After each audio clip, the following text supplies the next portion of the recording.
In the last video, I provided a brief intro into the world of Croatian health insurance. With that covered, let's look into all the ways you can enrol into the Croatian Health Insurance Fund and make sure your healthcare is covered. First, you need to find the health insurance office for your area of residence. A full list can be obtained online. Once there, you'll need to explain that you're a resident in Croatia and that you'd like to enrol for health insurance. As I mentioned in the last video, if you're a citizen or a permanent resident of another EU country and you have a European health insurance card, you technically do not need to enrol in the Croatian system.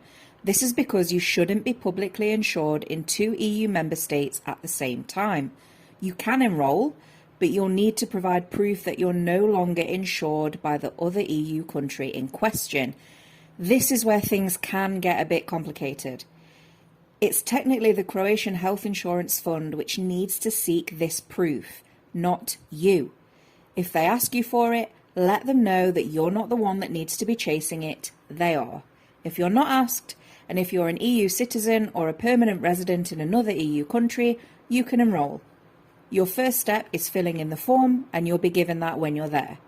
Then comes another kind of annoying thing. A back payment for a year that you weren't even in Croatia for. Now, I understand that this might sound like a cash grab, but there is a bit of logic here. Some people need to pay back pay to the health insurance fund for the previous year, and it does seem like a con, and here's the reason. What if you turned up in Croatia, enrolled for free, got hit by a bus on your way home, and then needed major surgery? Or, alternatively, what if you had a chronic health condition and started using the system without paying a single euro? Insulin, blood thinners, inhalers, statins, I could go on. They all cost money. That wouldn't be fair on the people already paying while you've paid absolutely nothing, and yet you're reaping the rewards of a socialised medical system. So, while nobody really likes the idea of paying for this, hopefully it provides some clarity as to why this little rule exists. If you've been hired by a Croatian company, your employer is obliged to do all of this for you. You don't have anything to do with the enrolment process. As soon as you finish enrolling, or as soon as your employer is finished enrolling you, you're insured.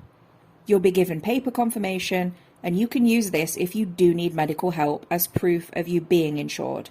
You'll get a plastic card eventually, but this can take weeks and sometimes even months to arrive. So don't worry if it doesn't turn up for a while. For more bureaucracy tips, book a consultation, subscribe, or buy the book.